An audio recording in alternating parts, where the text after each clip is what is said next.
Oke cuy, nama gue Farikor Lazar dari kelas 1101. Gue bakal jelasin mewaspadai ancaman terhadap kedudukan negara Kesatuan Republik Indonesia. Yang pertama, ada menelaah ancaman terhadap integrasi nasional. Dalam membangun integrasi nasional, bangsa Indonesia selalu dihadapkan pada ATHG, yaitu ancaman, tantangan, hambatan, dan gangguan. Apa sih ancamannya? Ancaman merupakan suatu hal atau usaha yang bersifat mengubah atau merombak kebijaksanaan yang dilakukan secara konsepsional, kriminal, serta politik. Yang kedua ada tantangan, merupakan suatu hal atau usaha yang bertujuan untuk bersifat menggugah kemampuan. Yang ketiga ada hambatan, merupakan suatu hal atau usaha berasal. 4. Gangguan merupakan usaha dari luar yang bertujuan melemahkan atau menghalangi secara tidak konsepsional. Ancaman bagi integrasi nasional tersebut datang dari luar maupun dari dalam negeri Indonesia sendiri dalam berbagai dimensi kehidupan, seperti ideologi, politik, ekonomi, sosbud, serta pertahanan dan keamanan. Ancaman tersebut biasanya berupa ancaman militer dan non-militer. Yang pertama ada ancaman di bidang ideologi. Bangsa Indonesia belum sepenuhnya terbebas dari pengaruh paham lainnya, misalnya pengaruh liberalisme. Saat ini kehidupan masyarakat Indonesia cenderung mengarah pada kehidupan liberal yang menekankan pada aspek kebebasan individual.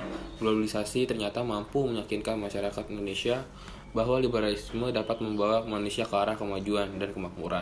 Akan tetapi pada umumnya pengaruh yang diambil justru bernilai negatif, misalnya gaya hidup yang diliputi kemewahan, pergaulan bebas, dan sebagainya.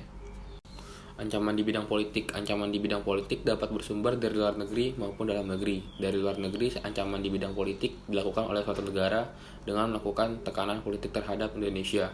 Yang pertama, intimidasi, provokasi, atau blokade politik merupakan bentuk ancaman non-militer berdimensi politik yang seringkali digunakan oleh pihak-pihak lain untuk menekan negara lain.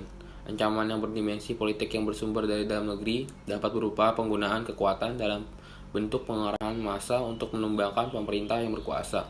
Bentuk lain yang digunakan adalah menggalang kekuatan politik untuk melemahkan kekuasaan pemerintah. Selain itu, ancaman separatisme merupakan bentuk dari ancaman politik yang timbul dari dalam negeri. Yang ketiga, ancaman di bidang ekonomi. Globalisasi perekonomian di satu pihak akan membuka peluang besar pasar produk dari dalam negeri ke pasar internasional secara kompetitif, sebaliknya juga membuka peluang masuknya produk-produk global ke dalam pasar domestik. Hal tersebut tentu saja selain menjadi keuntungan juga menjadi ancaman bagi kedaulatan ekonomi suatu negara. Adapun pengaruh negatif globalisasi ekonomi yang dapat menjadi ancaman kedaulatan Indonesia, khususnya dalam bidang ekonomi, diantaranya sebagai berikut. Yang pertama, Indonesia akan dibanjiri oleh barang-barang dari luar negeri. Yang kedua, cepat atau lambat perekonomian negara kita akan dikuasai oleh pihak asing. Yang keempat, tumbuhnya kesenjangan sosial yang tajam sebagai akibat dari adanya persaingan bebas. Yang keempat, ada ancaman di bidang sosial budaya. Ancaman yang berdimensi sosial budaya dapat dibedakan antara atas ancaman dari dalam dan ancaman dari luar. Ancaman dari dalam didorong oleh isu-isu kemiskinan, kebodohan, keterbelakangan, dan ketidakadilan.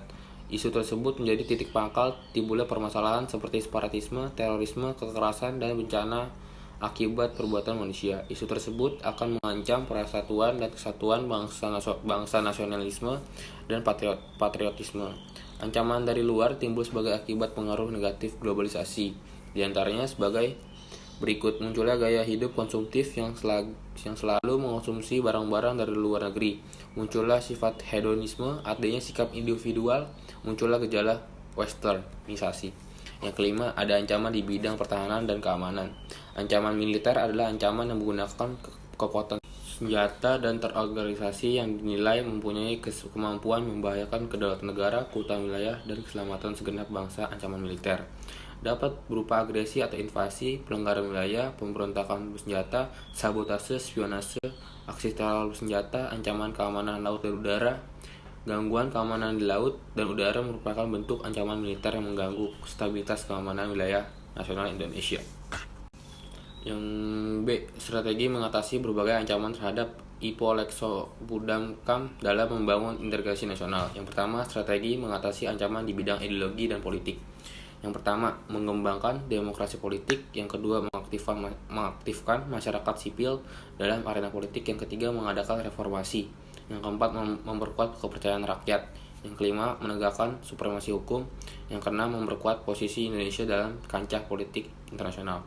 Yang kedua, strategi mengatasi ancaman di bidang ekonomi. Yang pertama, sistem ekonomi dikembangkan untuk memperkuat produksi domestik bagi pasar dalam negeri sehingga dapat memperkuat perekonomian rakyat.